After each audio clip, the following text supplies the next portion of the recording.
2020 and beyond. The panel will be moderated by Diane Kress, the director of the Arlington Public Library. And just to remind people, these biweekly presentations are co-sponsored by the Arlington Public Library System and Encore Learning, which is a community of age 55 plus individuals that come together for activities and learning opportunities such as this one. All those are being conducted virtually. We've been able to transition almost totally to the virtual realm with the exception of tours, which we certainly will get back to when circumstances allow it. So just a couple of technical notes. We have actually transitioned to using the Zoom webinar as opposed to the Zoom meeting. It's going to look pretty much the same. I think it will be kind of an enhanced presentation, but at least one thing that you do need to be aware of, in the past, we've taken questions through the chat function. We will now be using a Q&A function, which is allowed in webinar. So the chat will actually be disabled. Now, the Q&A function in the webinar acts very similar to the chat that you're probably used to. Now, you will still see the chat icon in addition to the Q&A icon, either at the bottom of your screen or if you're on an iPad on the top of your screen. But if you click chat, it'll simply say disabled. So click the Q&A, you'll get a type your question box here. Once you start typing, it'll give you the option then to send it. And similar to the way we had things set up with the chat function, you will not see your question once you submit it, but it will be visible to the panelists. And Diane, as a moderator, will be looking at the questions and will essentially weave them in to the discussion to make for a consistent flow. And you can also, as before, you can put in a technical question, again, through the Q&A function, and we can respond directly back to you via a private response. So that's how that works. And the also just one other note, the video setting that we have should automatically have it as what we call gallery view, which is that it's going to be showing all panelists. We think that's the best way to view this. And if it's not showing gallery view for you, you might want to look for an icon that you can click that says gallery view. And finally, this webinar will be recorded and can be accessed later via Encore Learning website. So actually at this time, I have the privilege to kind of hand the baton off to what I kind of consider a special guest. We have with us the recently appointed Encore Learning president, Tom Adams. And just a quick note on Tom, I mean, he had a 40-year plus distinguished career with Foreign Service and the State Department. And he's been very generous with his time, developing and teaching several courses. I can personally attest to how valuable those are, learning about the world. He has and hearing some very interesting anecdotes about some of his meetings with world leaders. So I think we're very lucky to have Tom with us and his leadership skills that are going to guide us through this challenging time and beyond. So thanks, Tom, for your past and future contributions, and the floor is yours. Right, and thank you, David, for your technical Zoom help with the webinar today. And this is my first public appearance as Encore Learning's newly elected president, so I'm going to try hard not to screw it up. David, by the way, is a volunteer at Encore Learning, just like me. We can't do what we do without dedicated volunteers. So thank you, David, and all those who put on our special events. Before I introduce today's fascinating discussion, I want to mention the next Encore Learning virtual offerings. They will be on Mondays, starting at 3 p.m. On July 20th, Encore Learning offers a members-only program. Dr. Liza Durant, Associate Dean, Strategic Initiatives and Community Engagement at Mason's Volgenau School of Engineering, will provide an overview of the Institute for Digital Innovation in Arlington, the IDIA. The next two events are free and open to all. On July 27th, we'll hear about the vaccine race then and now. Medical doctor, journalist, and author Meredith Wadman will describe her fascinating research about the science, politics, and human cost of defeating diseases. Expect a lively question and answer session after her timely talk. And then on August 10th, Navy Admiral John White will share his decades of oceanic studies and experiences to discuss national security issues and solutions. You can learn about why our willingness to let science and ingenuity inform our decision-making is critically important. So on today's program, it's really exciting to offer 3 PhD professors as panelists and Arlington Library's director, Diane Kresh, as moderator. Let me thank Diane for also serving on Encore Learning's Community Advisory Council. Thanks, Diane, for your leadership and for moderating today's panel discussion. Okay, you're welcome, Tom. Thank you. And thank you to Encore Learning and to David for including me today. We have a very exciting topic to explore. Our panel will lead a thought-provoking discussion and what we hope will be an interactive discussion on issues relating to gender, language, and power in 2020. I'll come back in a second to introduce the 3 questions that we'll be forming our comments around, but I want to have the panelists introduce themselves first, and we're going to begin in alphabetical order because that's what librarians do. And we're going to start with Juliana. Hello, everyone. It's really a pleasure and an honor to be here. So I just want to start by thanking everyone who worked for a couple of months putting together this event. And of course, everyone who is joining us and taking the time to have this conversation. My name is Juliana Martinez, or Juliana Martinez. I can do the accent or without the accent. And I am an assistant professor of world languages and cultures at American University. My research revolves around gender and sexual diversity in Latin America and the US Latinx community, particularly trans studies. So that's most of what I do. It's very exciting research. And I am also the research and consultancy director of Sentiido, which is a Colombia-based NGO. I'm from Colombia, and what we do is a lot of capacity building and both in private organizations and public organizations around matters of gender, sexual diversity, and equity. Great. Okay, Bonnie, please. Okay, hi, Diane. I'm Bonnie Stabile. I'm the director of the Gender and Policy Center at the Schar School of Policy and Government at George Mason University. And the center was founded in 2017. It was started as a Schar-funded initiative.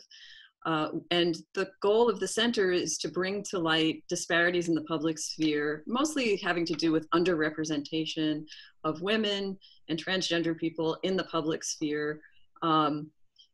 We see that there's lots of differences, for instance, in how men and women are represented. And we know that women are underrepresented in positions of public power and overrepresented on a lot of public policy bads, such as lack of access to education or proneness to violence and other things. So those are things that we want to do research on, hold events about, and bring to light in discussions such as these. So I'm really thankful to Encore Learning for involving me and our Schar School Center by association in this really fascinating discussion. Okay, great, Bonnie, thank you. And Perry, please. Thanks so much. My name is Perry Zurin. I'm really excited to be not only with this team of folks at Encore Learning today, but also with my esteemed co-panelists. I'm really excited to be in conversation with you both. My pronouns are he, him, his. I'm an assistant professor of philosophy at American University. I focus specifically on ethics and politics. So I want to ask, how should we live and how should we live together? Much of my research focuses on issues of mass incarceration, issues of equity in education, and then issues of gender justice. In general, I'm also highly active in the transgender community. I'm a co-founder of the Trans Philosophy Project, which aims to develop concepts, arguments, theories, perspectives that really support flourishing of the plurality of gendered experiences and gendered lives that we all lead. So thanks. Okay, great. Thank you all. I will keep an eye on the Q&A feature as we proceed, and we're hopeful that the panelists can also talk among themselves and challenge each other with some of the issues. So a couple of the questions that we're going to be framing remarks around. The first, what is gender anyway? Second, how do language and gender intersect positively and negatively? And third, how will we see gender and language playing out practically and politically? So each of the panelists will have a chance to address each of those questions. Again, address questions to one another. Please mind the Q&A, those who are participating. And at the very end of the afternoon, I'll ask each panelist to kind of give us words of wisdom to send us away with as we close the program. So again, thank you. So we'll start with, what is gender anyway? Well, I think I was slated to start, so to tackle that question. So I guess one thing I would say, among the many answers that I'm sure we'll get, is that gender is a construct, a social construct, and that much of the way we perceive gender has to do with what ideas are shared in our cultures, in our experience, that they're not sort of predestined biological or genetic encoded traits so much as they are social understandings or constructions. And one example I give of this is there's a sample class on the Schar School website now where I talk about social construction. And actually, I've wrote an article about the social construction of motherhood. So this idea about what that's supposed to be. But in this sample class, I use the example of women drivers. So at least if you're my age, right, the generation, I think this persists. I Googled woman driver, and it's all these supposedly comical accidents of women being clueless and knocking stuff over. And, so when I was growing up, it was always like, oh, women drivers, but I don't think we're past that stereotype. And it's interesting to me because as a policy person, I like to think that I'm informed by data and evidence. And it seems to me that the data and evidence strongly shows that women actually have far fewer accidents than men. And in fact, particularly far fewer fatal or body damage accidents. So that's probably not the official insurance industry term, right? But so where it matters, this social construction, this stereotype doesn't comport with the facts. And one of the reasons we know this is true is because insurance companies historically have actually charged women less money for insurance, right? So they know, actually shockingly now that I think about it, but they know there's a difference and it has a bottom line. And when things have a bottom line, sometimes we respond, a financial bottom line, sometimes we respond to them that way. But what's interesting to me about social constructions is that they serve to perpetuate power structures that are currently in existence. So the idea that women are bad drivers, if you think about it, actually cuts at something that is really critical to a modern person's autonomy. One who can't drive, right, cannot meaningfully, unfortunately, this is true, and this is not a climate justice discussion, so we'll put that aside for now. But if you say that women just are bad drivers, they can't even get themselves to places of power, right? It suggests that they should just stay home. It perpetuates this idea that they can't be competent participants in the public sphere, and that has substantial political and social ramifications. And I guess one response to that view of gender is sort of like, wow, you don't have a sense of humor, or wow, you're just taking this too seriously. But I guess I do take it very seriously, because I think that those types of views of gender, those that make us think about certain groups of people, whether it's racially or on gender lines, in a certain way, actually has tangible implications for how those people are treated in the public sphere, what life circumstances they face, how is their behavior constrained.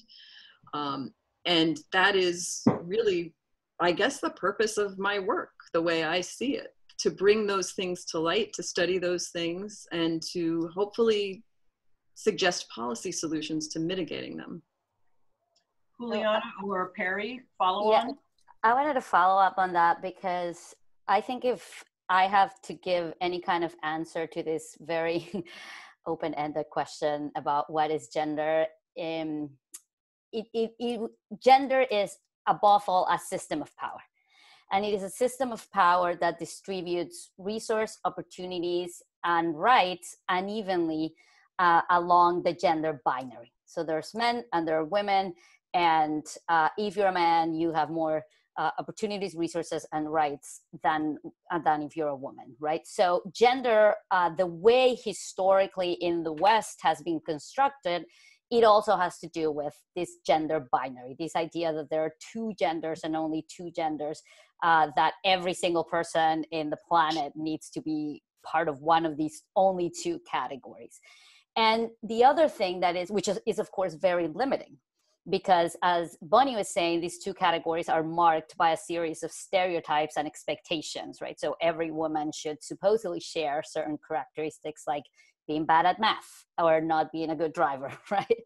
And the other thing that I think it's really important when we think about gender is that gender doesn't exist in a vacuum, which means that it intersects with other systems of power, like racialization, like compulsory heterosexuality, like many others, right? So gender, when we talk about gender, we need to remember that gender is also racialized, that gender has also to do with sexuality, right? So the gender experience, expectations, and opportunities for a white woman are very different than those for a Black woman or a Latino woman, right?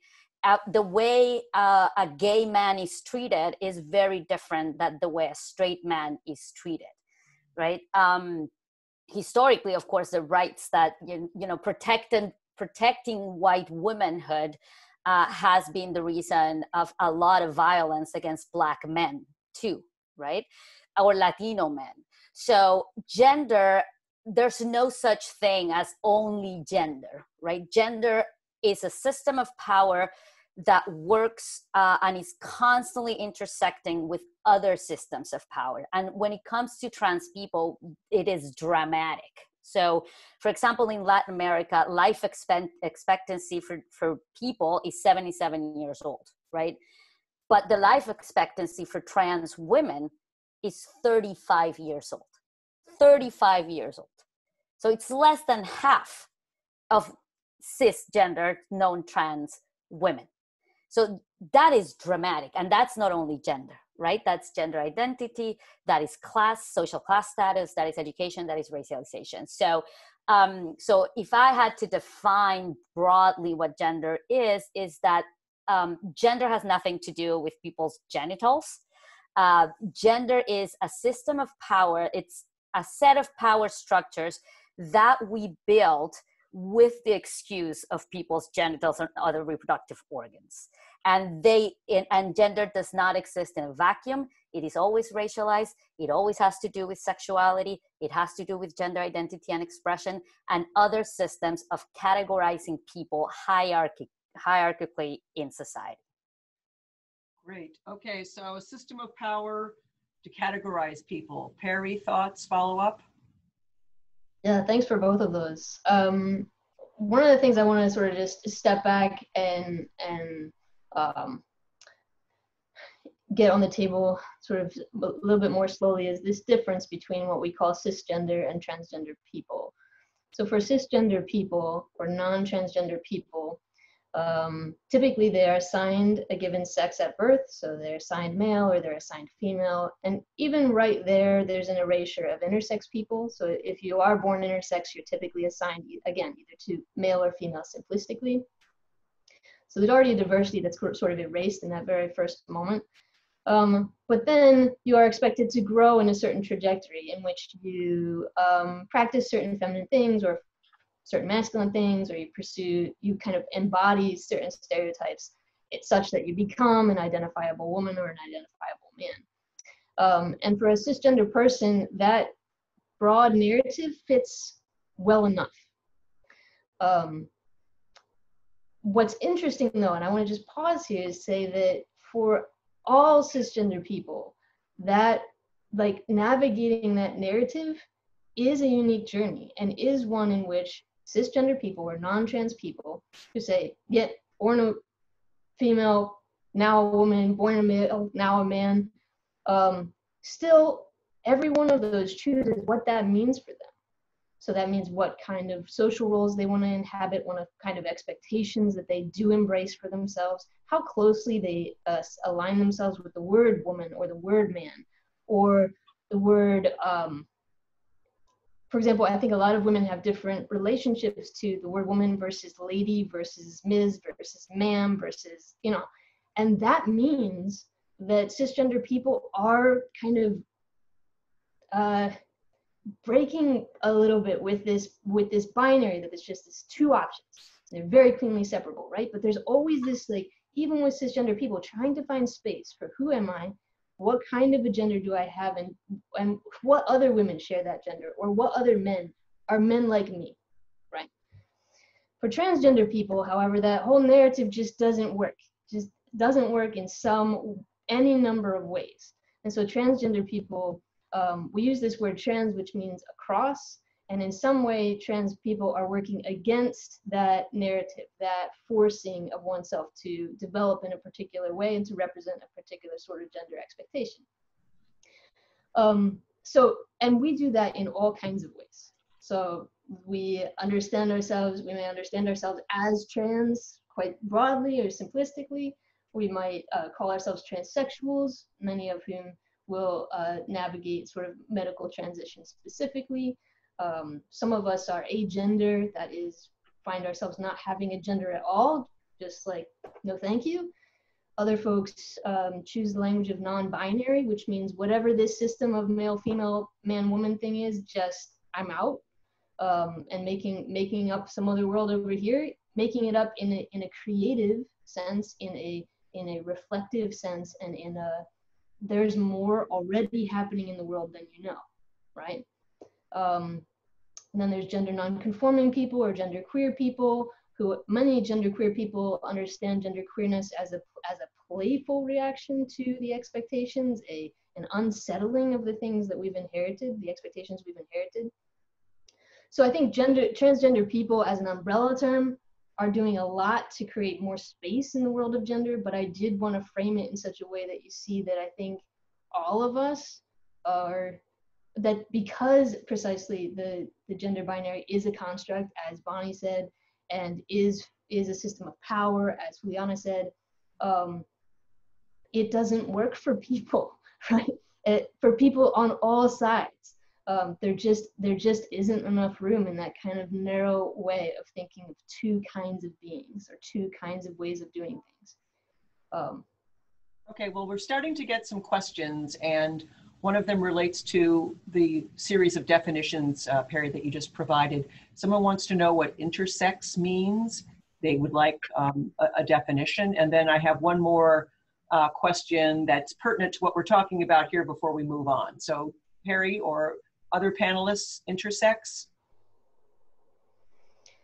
Yeah, so intersex means that in some way, someone's biology represents sort of a range of typically male or female factors. And that can be anything from primary or secondary sex characteristics, hormonal balances, chromosomes, etc. So it's a wide range of diversity that exists between these simple terms of kind of male anatomy and female anatomy. Okay, great. And one of the participants asked about the term tomboy, suggesting that it's maybe still a socially acceptable term, even though it's used to disempower girls who happen to be athletic or physically active or present themselves in a certain way. I was called tomboy often growing up. It was not intended as a compliment. Maybe things have changed, but thoughts about that? Well, that's a great example of what it's called gender policing. So as a society, again, because it is gender is a social construct that reinforces certain power structures, it is really important for our society to make sure that those hierarchies remain in place. So when someone does something that doesn't, that challenges that system, society has many ways in which to put people back in their place, right? And as we will discuss later, language is one of the main ways in which as a society we do that. So we have a lot of names for girls or women who don't meet the expectations of what supposedly girliness and womanness should be. And we also have a lot of names for men who don't meet those expectations, and for people in general who don't meet our expectations of the social category. So tomboy is a way to say that you, because of the things you like, you are trying to usurp a category of power. You are trying to be different and not stay in the place that you were given, as Perry was saying, when you were assigned. Because when you are born, you're not only assigned a sex at birth, but you're immediately assigned a role, as a gender at birth, right? So words like tomboy are a way of police gender behavior in order to make sure that the gender binary and that the gender hierarchy remains in place. Okay, so is this analogous to girls are pink and boys are blue when you're thinking about gifts for babies? Oh, gender reveal parties. Yes, it's all there. So Bonnie, you started us off on this question. Did you have anything to add at this point? No, I think I was ready to, whatever the next question is, I think I was ready to move into, so I'll let you. All righty, I will read the next question then, and we can certainly. Sorry, can I just add something before we move on to this? Because Perry mentioned there was a question about intersex folks. Yes. And a good example of thinking about how powerful the concept of the gender binary is to think about what happens to intersex babies.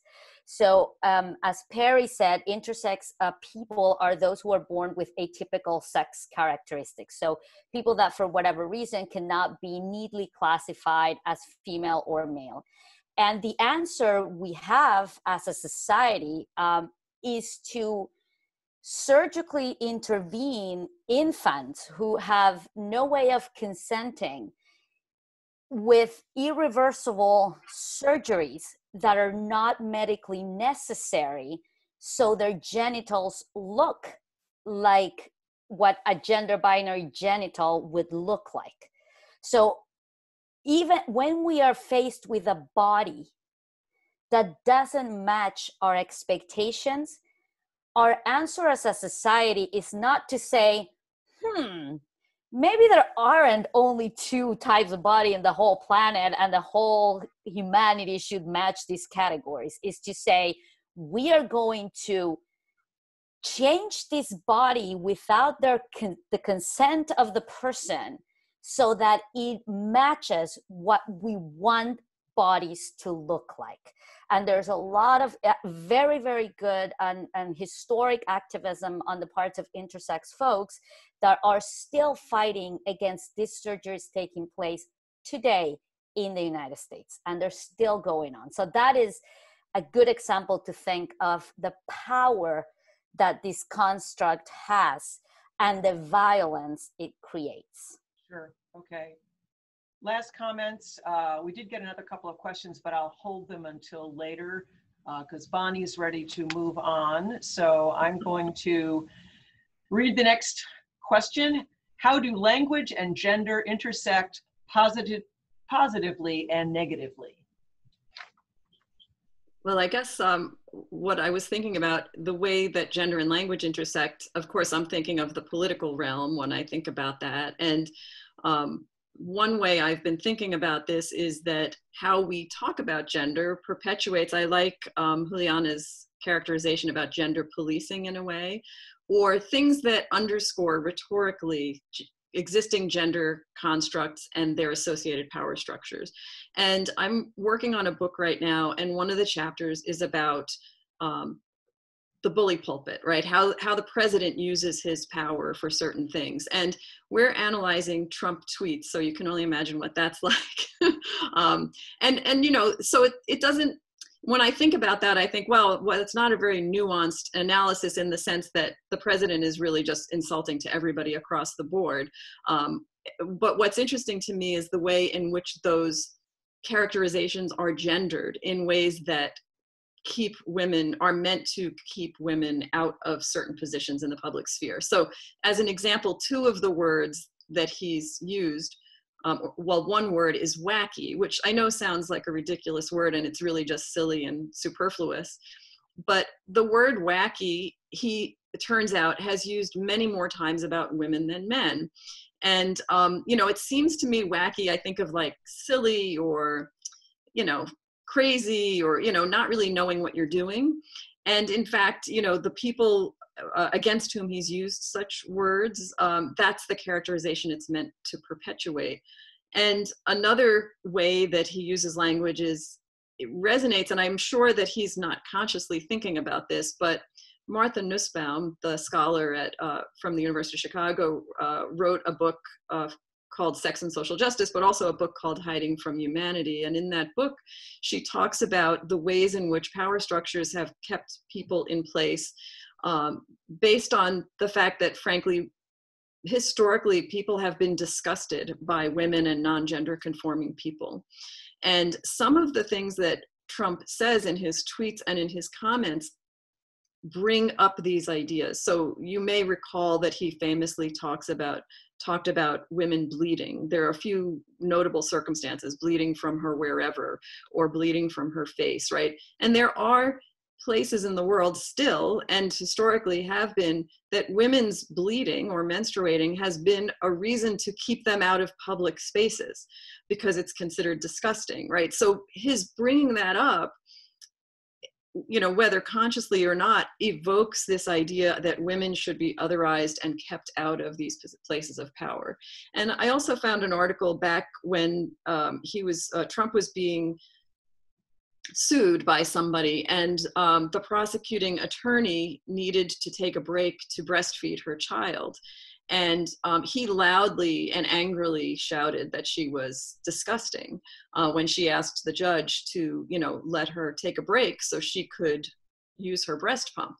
And again, this idea that a lactating woman or a menstruating woman can't be in a courthouse or in public may sound kind of dramatic, but we're still facing this, that, you know, women can't breastfeed in public. I mean, someone, ironically, to my mind, was thrown out of Victoria's Secret for breastfeeding there. And I was like, wow, this is kind of messed up because, you know, what are breasts for anyway? But anyway, but this idea that women should be, you know, you're in front of this enormous poster at Victoria's Secret, which genders women in a very kind of, I can't think of the word right now, but right, commodifying way, you know, the commodifying of women's breasts, that's fine with us, right? But if a woman wants to breastfeed in public, shouldn't be allowed to be there, right? And so the language of the tweets brings up things that evoke, and one of the studies that we've done was about fake news, and it found that, the literature that I reviewed found that when something you hear, a statement that you hear, comports with things that you've learned all your life or evoke beliefs you've had since childhood, you're more likely to believe they're true and they seem right to you. And so bringing these things up continuously through the bully pulpit, which is the highest position of power, right? Whether, you know, that how language is used by politicians, by people in power, by teachers, you know, by even more local authority figures, really perpetuates this idea of how people should conform. And to me, the ultimate point is that it perpetuates the power structures that Juliana has talked about. And that we do that with policies. We write those things into policies, which perpetuates them. And so I think it's really important to think critically about who gets called crazy and why, right? And there are different, the ramifications are different for a man or a woman to be called crazy, because those things, you know, will perpetuate people's idea that, you know, women really aren't that together anyway. They shouldn't have this role. And it makes it very hard for people, frankly, to vote for women and to respond to women firefighters or CEOs. So that's, I guess I only went with the negative there when you talked about negative or positive. Okay, but I was curious too. When he does press conferences, he being the president, and often refers to a female reporter in such a way as she's asked a nasty question. And yes, and nasty is one of those words that evokes how women are disgusting. Right. You know, nasty is, and interestingly too, another dismissive thing is he often refers to women as that woman from Minnesota. They don't warrant having their name, even, you know, by being insulted, a lot of people, he demeans, you know, men, you know, more often than women, honestly. But the way he does it with women, it's dismissive. I'm not even going to name you. You don't even get your name used, because having your name used in public, even if it's for the bad, perpetuates a form of power. So if you're just that woman, or if you're the nasty woman, then, you know, that comports with all those views. So women are wacky, but men are crazy like a fox. Yes, right. Yeah, good. That's well said. I'll quote you. Juliana or Perry, please, comments. I would just add really quickly that I mean, I think it's important to sort of hear some of the comments you made about, or that you noticed about how he characterizes women in bleeding, for example, or women and craziness, I think is the word you used, or wacky. And I think what's implicit there is a certain ableism, right? So such that a less than healthy body and a less than healthy mind is aligned with femininity.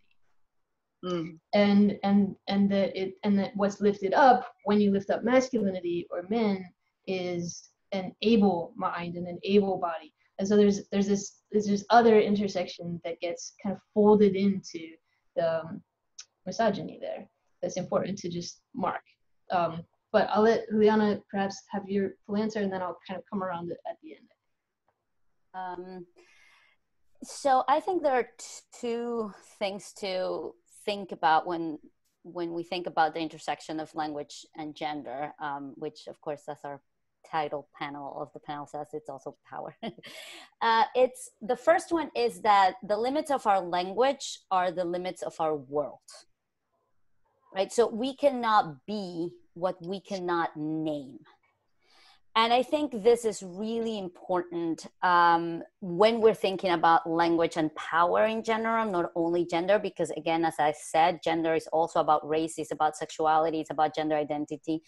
And I think this debate about what we should name and how and who gets the privilege of, as Bonnie was saying, having their name said, it's clear, it's very important when we're talking about gender and sexual diversity, right? Because dead naming, which is when you call a trans person the name that they were assigned at birth, is a very common practice still in media all over. So they would say things that doesn't recognize the gender identity of the trans person. So instead of saying the name of the trans woman, they would use her name as an alias, you know, AKA Maria or so-and-so that was born a man, you know, all this language that is deeply violent to a person's gender identity. We've also seen a lot of this play out in pronouns, right? So there's a lot of pushback when we talk about using they as a pronoun that is gender neutral and that is used in the singular as a non-gender binary pronoun, he, she, or they. And in Spanish, this is a fierce debate, because unlike English, Spanish, that's a Romance languages, it is completely gendered. So every single word has a gender, and every adjective has a gender. So speaking outside the gender binary is extremely hard, just because of the grammatical structure of the language.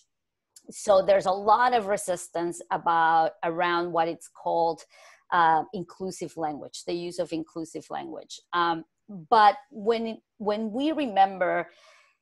we think about other changes in the language, because languages are always changing, right? If language need to adapt to the needs of their users, if they don't do that, they die, right? And a dead language is a language that doesn't change, right? That has no speakers. And if there are no speakers, there are no needs for those speakers. So languages are constantly changing. We're always coming up with new words. We're always coming up with new verbs. And no one says anything unless those words challenge the power structure. So what people resist when they say things like, it was just a joke, relax, which doesn't happen only with gender. Again, it happens with race. It happens with homophobia, right? Language being used to demean others and therefore uphold hierarchies. When people resist the use of they as a gender neutral singular pronoun, it's not because of language purity. It's not because of the integrity of the language. We make a lot of grammatical mistakes all the time, right? What people are resisting is not a linguistic impropriety. It's the reality it names. It's that there are non-binary people. That is what people are resisting when they resist this pronoun, right? So I think the first one is that the limits of our language are the limits of our world. So if everything in our language is gendered along a binary, it's really hard for us as a society, our policies, our laws, to go beyond that binary. So people fiercely resist that, right? And the second one would be that language is one of the most powerful tools of power, right? We use language constantly, to mark not only differences between people, but hierarchies between people. We do that through jokes. We do that to the types of words that we were talking about before, like tomboy. Of course, the president is a great example of how to do that, right? How to reinforce a certain hierarchy between people through gender. Think of accents, right? Even accents have completely different prestige. So if you speak with a British accent, research shows that you're deemed more intelligent and more cultured. But if you speak with a Latino accent, you're deemed less intelligent than someone that speaks with a standard American accent immediately. Not even for the words you're using, but just because of how you sound. You're already being placed in a lower social category, right? And also thinking about the president, I think it's interesting also how we use certain words to racialize things that are phenomenons all over the world. So for example, the use of the word machismo by English speakers, or when the president didn't say there are bad men coming from Mexico. He said bad hombres. He used the word in Spanish. And that is significant because that creates a link between an ethnicity and violence and criminality, which is which is really, really ingrained in the United States, right? So when, for example, English speakers use the term machismo as opposed to sexism to speak of supposed dynamics in Latin America, what it's being done there is a racialization of sexism, right? Why, if I often ask my students, what is the difference between machismo and sexism? And if you cannot explain to me that difference, just use sexism because you're speaking in English, so there's no need to use the Spanish word, right? So when you say machismo in English, the consequences of that is that you're supposed to be talking about some form of excessive masculinity that is more aggressive, as the president would suggest, that it's a threat to American society, particularly to white American society, particularly to white American women, which is the context in which the president used the term, right? And therefore, that white masculinity is more rational, less violent, more composed, right? So language creates not only differences between populations, but also hierarchies. And we have a lot of ways to put people in their place within the power structure through language. Right. I want to get into a couple of questions, but Perry, first you, please. Yeah, thanks. There's a philosopher who once said that we notice something best when it breaks. So when something stops working suddenly, every single part of it is kind of burned into your mind. I think that this is part of what happens for trans people or trans and non-binary people with respect to gender, because gender breaks for a moment. All of the patterns and the paths that one is supposed to follow somehow disappear or become, suddenly there's a mountain in the place where there was a path, and you just, you start to notice what gender feels like, what gender looks like, how it's assumed, how it plays out, how it's responded to really differently in different settings and by different people. And that means, I think, that we have to develop more language, right? As part of what Juliana is saying here. Language is this beautiful venue for us to both communicate and to create meaning. And the things that we notice most, we have the most words for. So I'm sure you've heard, the kind of stereotypical example of there being, over 50 words in Inuit for snow, right? Or in Scandinavia, over 1,000 words for reindeer. And some people are frustrated with the dozen or so words that the trans or non-binary people come up with to describe themselves. And don't be frustrated, be excited, right? Some folks are like, there's 4 pronouns? I can't do it, But I honestly think, if we've learned anything from poets, it's that the world itself, language can never capture the world. But the other thing that we learn from poets is that we can't help but try. And I think that I see trans and non-binary people as a new breed of poets, right? Where we are practicing an art of noticing something that has gone largely unnoticed in this kind of really careful, really attentive way. And I think one of the best ways to respond to that attentiveness that trans and non-binary people are practicing with respect to gender is just to appreciate it and to say, great, there's more words. Isn't the world better with more words? Right. Yeah. So Juliana was talking about language being limiting, but it's also a powerful tool for preserving hierarchy. Question came in cultures with gendered languages, and you gave the Romance languages as examples. Is there a greater resistance to non-binary gendered people than cultures with more neutral languages? No, not necessarily to gender binary people, but yes, to changes in the structure of the language that denote or that allow those people to fully express themselves or name themselves better in their own terms in the language. And I'll give you an example. For example, Latin America, and ironically and surprisingly for many people, actually is one in the last 15 years has passed the most advanced gender identity laws in the world. That has happened in Latin America since 2012 in Argentina.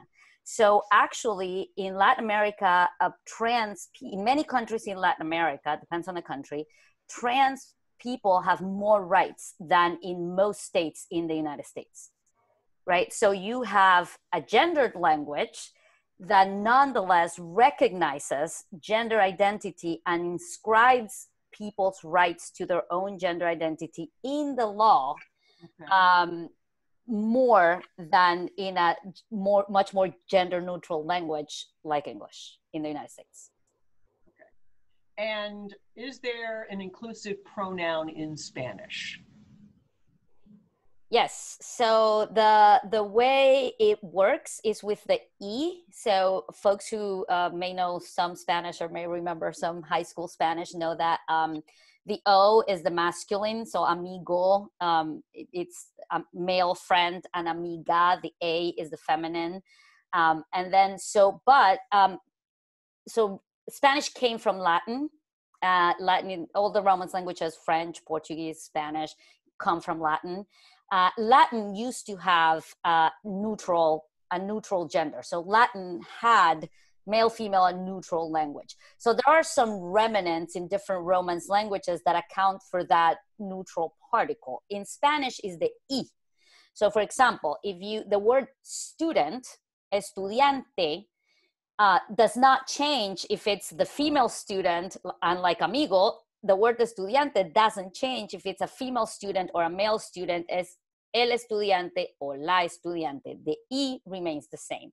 So what activists are doing is taking that E as a gender neutral form and as a pronoun. So ella is her, él is him, y ella is they. So with an E, like ella, but with an E at the end.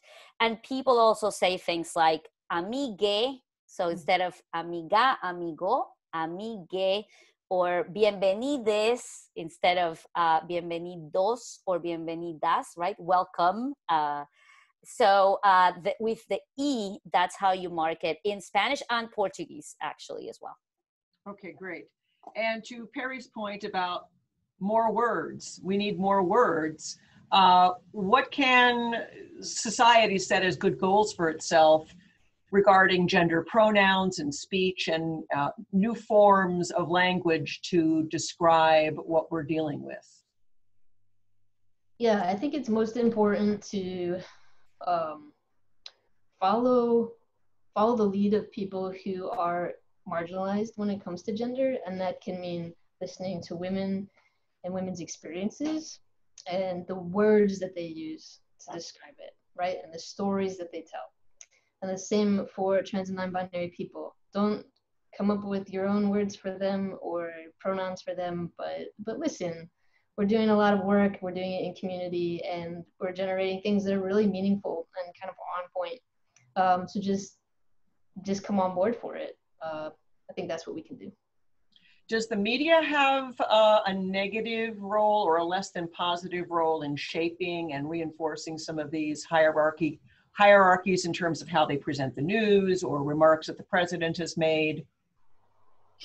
I can interject there. I think that the media, in my view, the traditional media, journalists seem, in my view, to just take statements at face value without investigating them or pushing back meaningfully. You know, doesn't seem like they've done their homework a lot of times.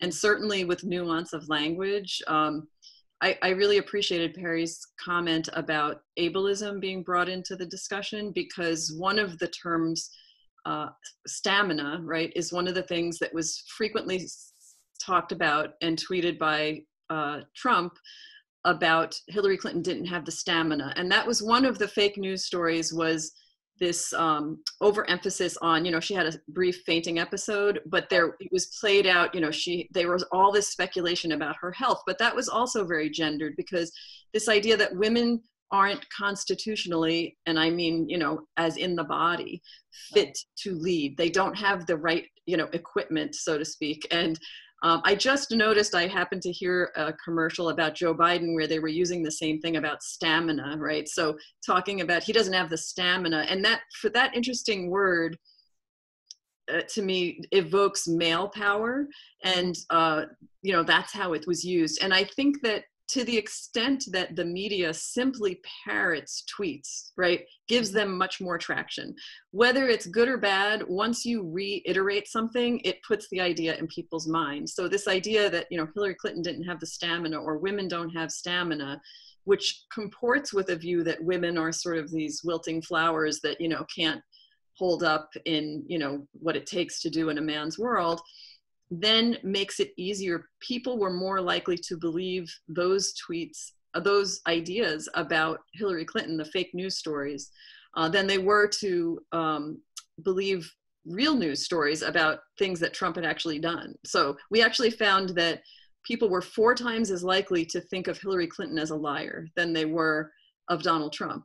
And that's just crazy when you think about it, because empirically, the evidence doesn't support that. You know, the evidence strongly supports what everybody strongly knows, which is that Trump lies flagrantly and repetitively, and that the fact that the media just parrots those things, many of which contain gendered characterizations, is a failure on their part, and the failure on part of individuals. I don't like to blame individuals, but, you know, throughout social media, people frequently share things unreflectively, without thinking about what the implications are for people and groups of people when they talk about things without investigating them.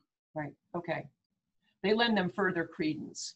You know, the more time they're said, they become part of the lore. So before we move on from this question, any final comments, and then we'll move to our third one? Okay. Yeah, I think that in terms of media representation is a mixed bag. Like, some media does a really good job or are doing a better job at representing, trying to more accurately portray and trying a fact-based language, right? And that has also changed and changes with time and cultures. But if you think, for example, of what Perry said about listening to women and the experiences of women, a great way to think about it is how gender violence was talked about, and even gender sexual harassment, for example, how it has changed in the last 5 years with the Me Too movement.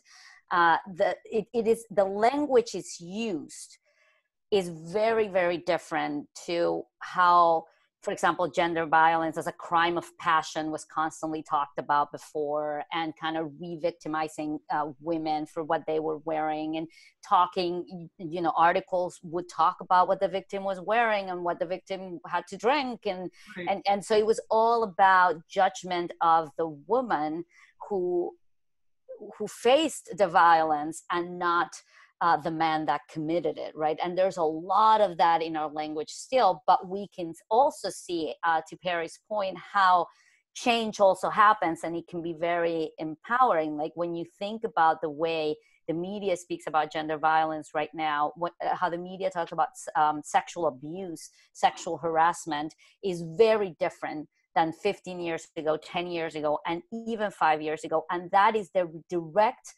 result of activism, of social movements, right? Like, no one gives power away just because they're good people that don't want power, right? And so women have fought very, very hard for a long time to get their stories heard, not only heard, but told on our own terms. Mm-hmm. And I think that's exactly what trans and gender nonconforming people are trying to do. So I think these are struggles that are interconnected. We're seeing it right now with racial justice as well. The way the murder of George Floyd has been talked about is very different than even Eric Garner a couple of years ago, right? So I think we need to understand that to change our language changes as our society changes. And that is the result of social movements, of activism, of good policy, of a lot of different things coming together to produce this change. Okay, great. Perry, final comments on this topic? Oh, thanks. Okay, great. So how will we see gender and language playing out practically and politically? We've already kind of touched on both, but let's explore it a little bit further. So practically, I think I'm currently working on a project, just wrapping it up, which is about emergency management and first response. And we noticed, of course, that there are disparities in outcomes among people based on race and gender lines as to how they're treated during natural disasters, for instance. You're more likely to survive, sort of, if you're a man, than, you're more likely to be treated well by first responders if you're a white man, for instance.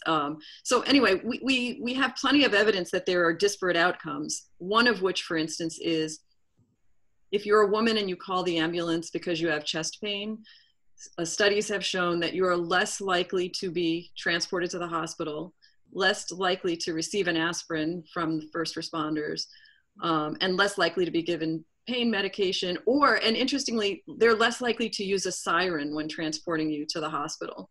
So these are actually like countable things, which seem remarkable. But what I wondered, because I do some work in ethics, was, wow, codes of ethics are supposed to care about equity and disparities. I wonder if they even ever say race or gender in them.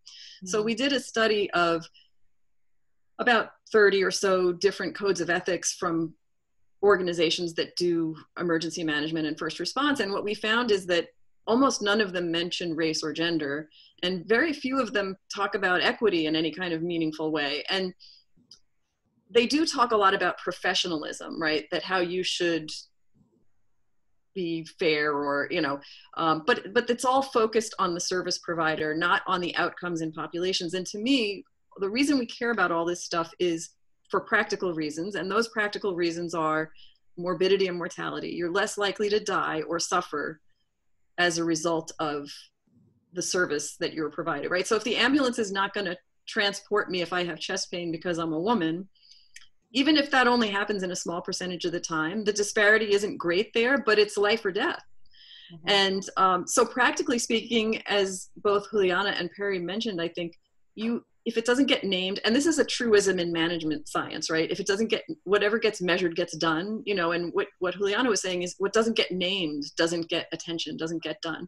So I guess where I landed in this paper was, I think in the codes of ethics, we should talk about race and gender. We should talk about the people reading the codes of ethics should read them and say, we care about this, not just so I get like a Boy Scout patch or a Brownie patch that says I'm professional, but it should have, we should care about the outcomes. Are fewer women dying after a natural disaster like a hurricane? Is Puerto Rico getting as many supplies as Texas, after a hurricane or a flood? And we know those disparities on ethnicity, race, and gender exist. And those are being completely ignored by codes of ethics, which are supposed to be the watchwords of public service. How do we codify the values that are important to us in the public sphere? And so practically speaking, I think we need a campaign of naming the things that need to be named and pointing out that this is life or death. This is not sensitivity, or lack of sense of humor. This is like, I don't want to die because I'm a woman, and I don't want somebody I love to die when stopped by the police because they're gender nonconforming. And they're more likely, quite frankly, to get the crap beaten out of them than if they're not. And those are the real ramifications. So when I was happy to see the word practical in this question, because I thought that's what we need. Of course, then we'll have to study if even having those words in the codes of ethics has a practical effect. Sure. We'll need to do some evaluation to see, and if so, great. If not, why not? But naming those words, I think just to me, that was like, wow, this is pretty basic. It's not a real deep analysis again, but it's like race, gender, don't even say them. Wow. So we're in the middle of a global pandemic, and we already know that in the United States, more Black and brown people are dying. Do we yet know if there is a similar imbalance, men versus women? I think from the things I've looked at with COVID, is that actually men were more affected. Right. For instance, in China, the early studies showed that men were more affected, but they thought part that could have had to do with men were smokers at a higher rate. So in China, far fewer women smoke. So there are, it's unclear what the gender differences are there. It seems like women have a slight advantage, having a lower death rate slightly than men with the pandemic anyway. Okay. So Juliana, Perry, please, on this question. So I think thinking about things that we could change practically to make a more equitable society in terms of gender is to degender the language of the state, which is the laws, policies, but also a bunch of administrative documents that are always gendered according to a binary, and that create a lot of hurdles for trans and gender nonconforming people. So I think if you're a cisgender person like me, so cis is non-trans, we don't understand, we don't even know how many of our documents have the gender marker because we've never had to think about it, right? So we just show our driver's license and we get our passport and we show our high school diploma and all of those things. But for trans people and gender nonconforming people, they have to change every single one of those documents, including birth certificates, one by one. Mm-hmm. And the consequences of not doing that is, as Bonnie was saying, a lot of violence, because people have been even charged for impersonation. Like, this is not you. This is not the person in the ID. You can't apply for a job because your documents don't match your credentials, right? So, you know, they see me and my diploma, my PhD diploma says Carlos Perez, right? So that's not you. So you have to, all those things create a lot of violence and a lot of discrimination and a lot of hurdles that are unnecessary. And the reason why I say they're unnecessary is because taking gender out of those documents does not mean taking gender out of society, right? Which it is part of understanding that there are not only two genders, but the reason why we have gender in our official documents is because our rights depended on our gender. The state needed to know in every single document what gender you were, because depending on that, you could vote or you couldn't vote. Mm-hmm. You could own property or you couldn't own property. You could inherit wealth or you couldn't inherit wealth, right? So the gender system was so important in every single document because it was one of the main factors to determine what rights people had and which ones they didn't. Think about it as race, right? Before, race was super important in every single document because depending on your race, you were a subject or an object, right? So you had rights or you were utterly dehumanized. And that's why we had the one-drop rule, we had all these policing of race, and there could only be 2 races and 3 races, and there was like very important that everyone fit into these categories because the entirety of the economic system and the political system depended on a very strict category of race.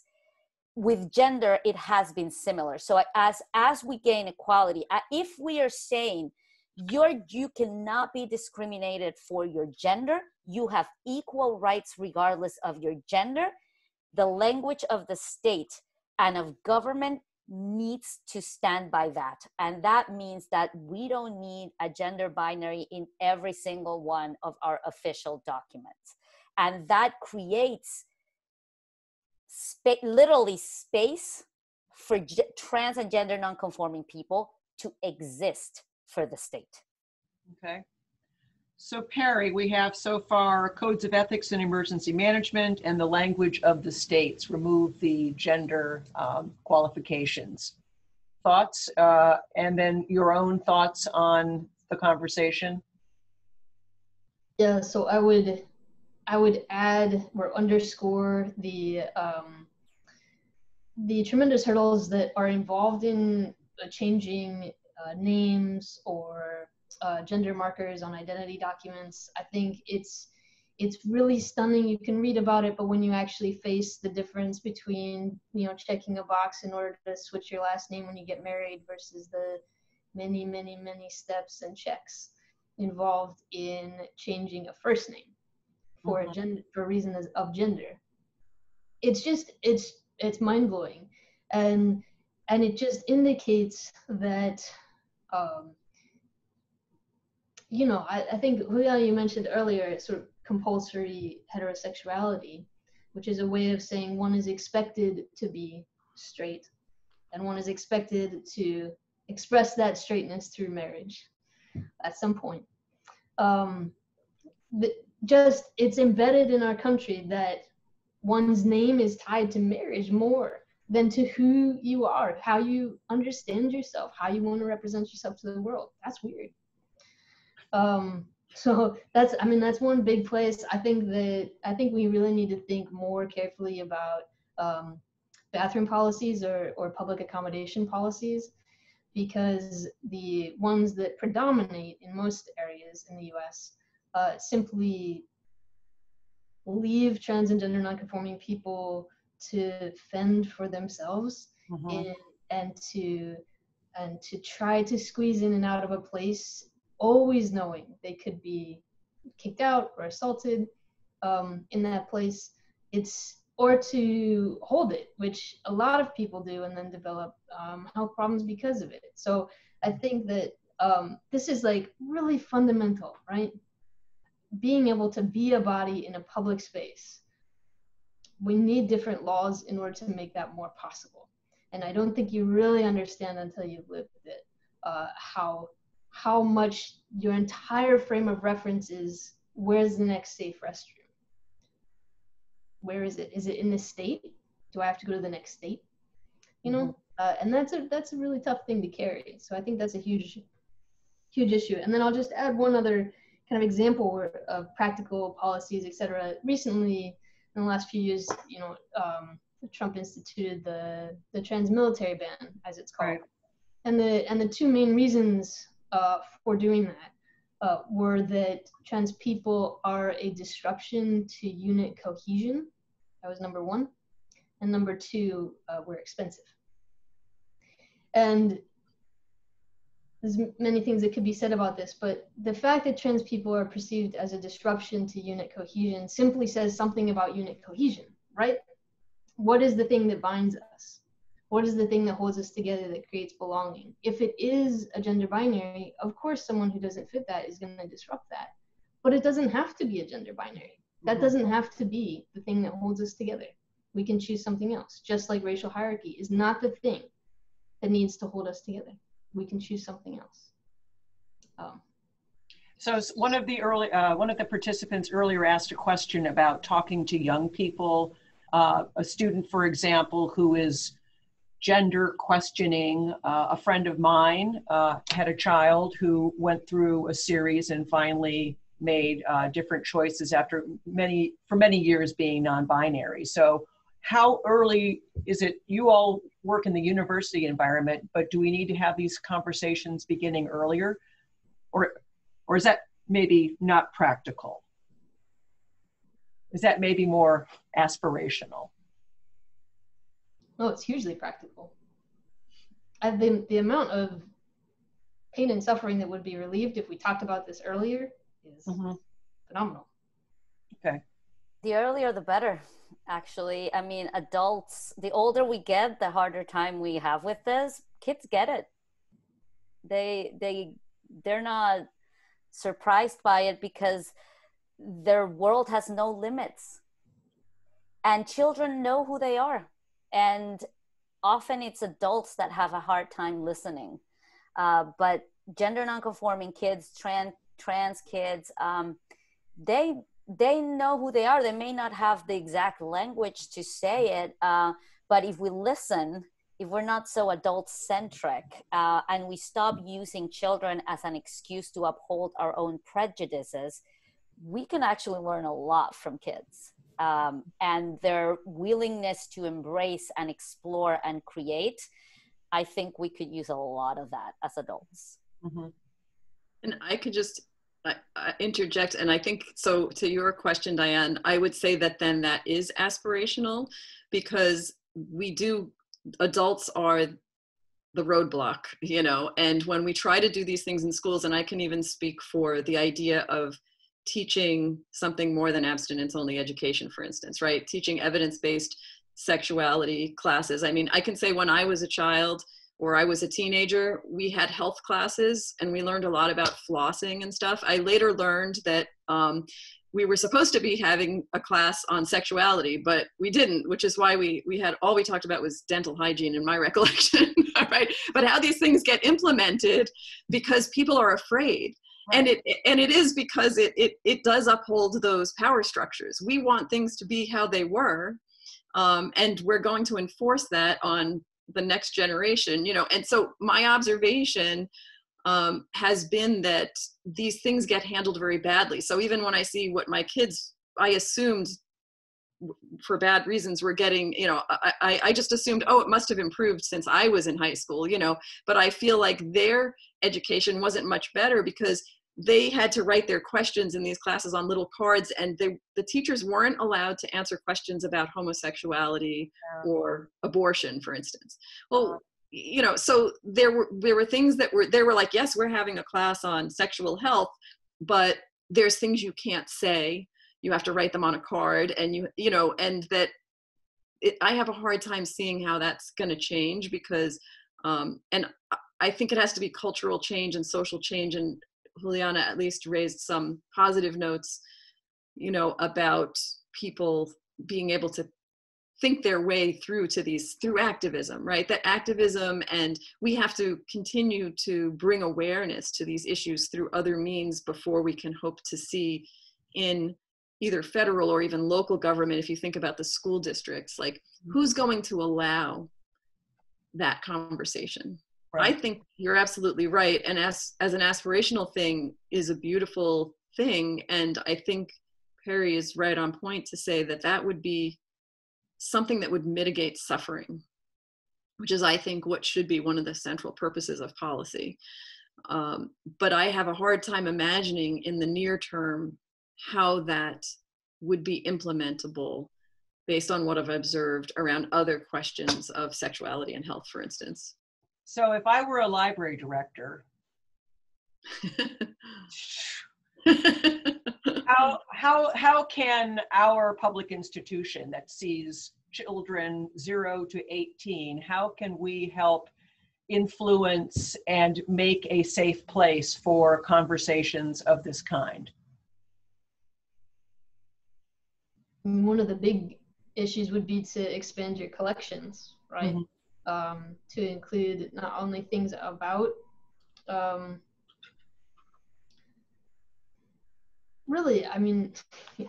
So women's experiences, young women's experiences, mm-hmm. trans people's experiences, non-binary people's experiences, but also books written by them.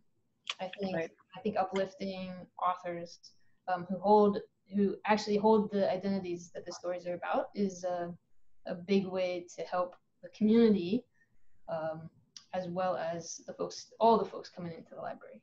Mm-hmm. Yeah, and there is a lot of amazing materials of children books, of films, of documentaries. There's a lot of really good material for all ages, for different moments of the developmental process for children. Which, of course, as in with any material, you wouldn't give the same book to a 6-year-old and to a 16-year-old. So it's the same with these issues, right?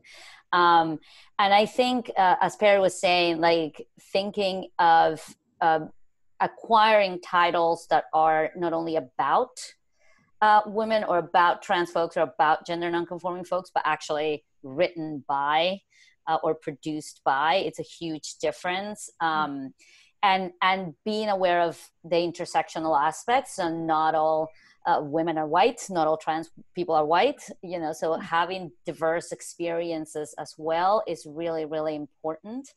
And I would add making sure that the environmental cues are also there, right? Because if you want it to be an inviting space, but you don't have gender neutral bathrooms, or everything is marked along the gender binary, it doesn't matter how many books you have, you're sending a message that still only certain people can be in that space, because at some point, as Perry was saying, you got to go to the bathroom. So either you leave that space or you take a risk. Right. So I think the environmental cues, everything from the posters that are there, including making sure that your library card does not ask for a gender binary, or if it does, that it allows for other options other than male and female, like looking at your at the language of your policies and making sure, as Bonnie was saying, that, you know, race and gender neutrality, and just that it's gender conscious, all of those things, apart from the collection, really hiring staff that are gender non-conforming, right? Because that also sends a strong message, because kids can see that, oh, I can be a librarian. How cool is that, right? So sending all of those things are part of creating this world where being a woman doesn't have to be violent, but also not being a man or a woman doesn't have to be violent. Right. Being a librarian is very cool, just in case you were doubting that at all. I love librarians. No, but couple of things. One, we did change the male-female on the library card. We don't ask that, and we did that about a year ago. But the county as a whole was beginning to change its bathroom policy to, you know, you can use the bathroom according to how you identify. But when we came to signage, we got so stuck because the men were clearly like with, you know, trousers, and the women still had a skirt.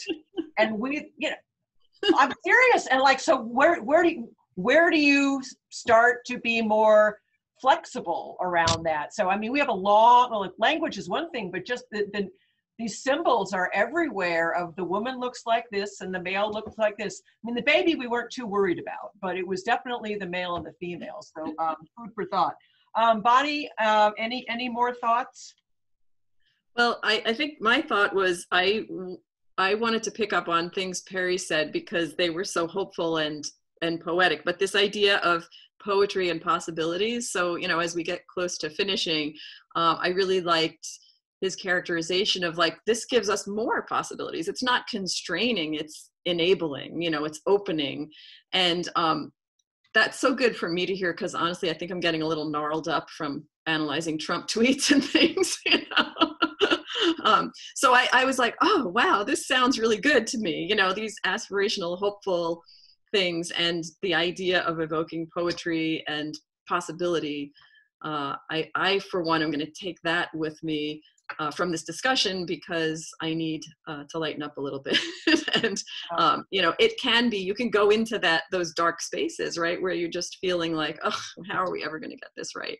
How many lifetimes is it going to take, you know? That's true.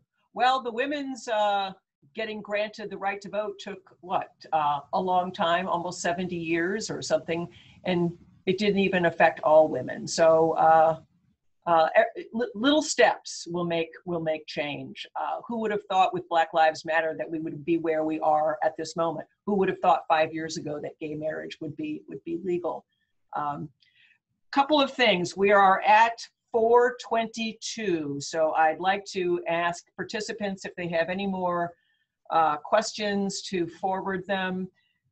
A couple of you, Bonnie and mentioned a couple of research papers that you've done. Is it possible to send the link or something to those? Because there was interest in following up on that. Somebody asked for the recording that's already been posted. And someone asked for help with understanding language, like words like wacko and stamina. And are there, you know, studies, articles, handbooks, so that people can begin to raise their own awareness about these issues, words that we use every day without really thinking about what they mean. And then sometimes we're horrified when they mean something we weren't intending. So if you have suggestions about that, you can maybe put it in the chat and we'll pick it up. So as we close, I wanted to give each of you an opportunity to leave us with something, you know, let's stick with hopeful, Bonnie. Is that all right? We'll stick with hopeful. I like that. And we'll kind of final thoughts on what we discussed this afternoon, but where we can go further, either personally with our own research or socially. So Perry, we're going to start maybe at the end of the alphabet. I had to mix it up a little bit. Sure, yeah. I mean, first, thanks, y'all. This has been fantastic, and thanks for hosting us.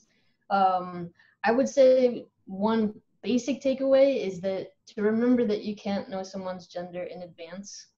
And so as you come to know somebody, be open to what gender they may have, what pronouns they may have or use, and what name they might prefer. Just be open to that. So that's the basic thing. And the second thing is get to know trans literature. And since we're on the topic of poetry, I highly recommend, I'll actually flag it here, Cameron Awkward Rich is his name, trans poet, and this book called Dispatch. So explore. Okay, great. All righty. Bonnie, please. Final thoughts? Well, I think my final thought would be just to thank everybody, because the other panelists have greatly enriched my understanding of things, and I hope to have them as colleagues going forward to consult with when I have things I don't understand. So I've learned a lot.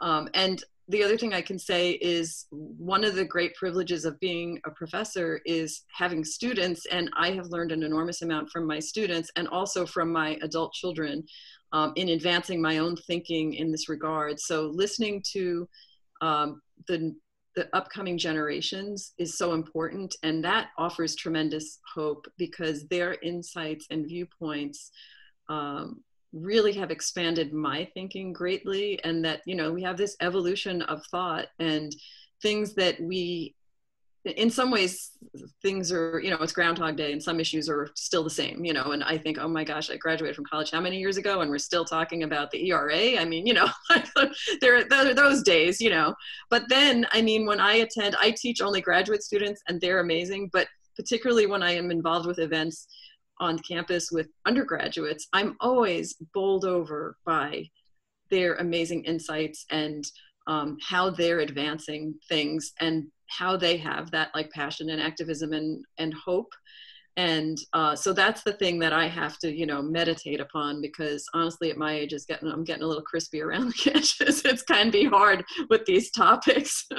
But anyway, so that's learning from those who are coming along and listening to those about whom the topics really are, you know, that not deciding for them, being, you know, nothing about us without us, being in concert, in communication, in dialogue, in co-collaboration with. Those are great words. Thank you. And Juliana, last word. I want to join everyone in saying thank you. This has been, I can't believe it's been an hour and a half. It kind of disappeared. It has been a lot of fun, and I've also learned a lot. So that was great. And I think I would just echo what people have been saying. I think number one, remember that the limits of our language are the limits of our world. So the more expansive, the more creative, the more voices that we can put in there, the more expansive, the more creative our world will be. So as Perry was saying, words shouldn't make us afraid. They should make us explore, and we should welcome and think through the challenges that they're posing, right? So if we think, and I would love for people to remember this, that gender is above all a system of power. Right. When we are uncomfortable, when we feel frustrated because I don't know what people want to be called nowadays or whatever, we need to sit through that discomfort and understand, ask ourselves, what is it really that it's bothering me? Right. Is it that I have to take 5 seconds to think how they would work in a sentence? Or is it that I am resisting right. the possibility that other people exist in the world in an equal plane than me, right? So I would just invite us all to expand our world, expand our language, and create a more equitable society. Great. Terrific words to end on. Thank you. I will join you in thanking Encore Learning for including me this afternoon, and I learned a lot, and it was actually fun, and I've got some great ideas for the library going forward, and I hope to call on one or more of you to help me with some of that. I also have a public service announcement from Encore Learning for the next program, July 27th, where we'll learn about the vaccine race then and now. Journalist and author Meredith Wadman, who is also a medical doctor, will describe her fascinating research about the science, politics, and human cost of defeating disease. There will be a Q&A. It's co-sponsored by Encore Learning at Arlington Public Library. And again, thank you to the panelists. Thank you to Encore Learning. This is a wrap. Thank you.